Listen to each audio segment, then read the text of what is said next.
দেশের বাজারে আবারও কমলো স্বর্ণের দাম। টানা কয়েক দফা দরপতনের পর বর্তমানে স্বর্ণের দাম 1.5 মাসের মধ্যে সর্বনিম্ন পর্যায়ে নেমে এসেছে।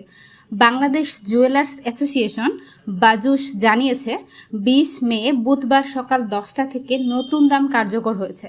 নতুন মূল্য অনুযায়ী 22 ক্যারেটের প্রতি ভরি স্বর্ণের বিক্রি হচ্ছে 2,35,963 টাকায়। এছাড়া 21 ক্যারেট প্রতি ভরি 2,25,232 টাকা, 18 ক্যারেটের প্রতি ভরি 1,93,040 টাকা এবং সনাতন পদ্ধতির স্বর্ণ বিক্রি হচ্ছে 1,57,231 টাকায়। বাজুস বলেছে, স্থানীয় বাজারে তেজাবি স্বর্ণের দাম কমে যাওয়ায় এই মূল্য সমন্বয় করা হয়েছে। এর আগে 15 ও 16 মে 2 দফায় স্বর্ণের দাম কমানো হয়েছিল।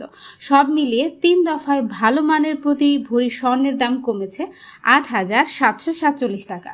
তবে নতুন দামের সঙ্গে সরকার নির্ধারিত 5% ভ্যাট এবং বাজুস নির্ধারিত ন্যূনতম 6% মজুরি যোগ হবে। গয়নার ডিজাইন ও মান ভেদে মজুরির পরিমাণ আরও বাড়তে পারে বলে জানিয়েছে সংগঠনটি। আতিয়া ইবনাত রিফা, ঢাকা চ্যাট।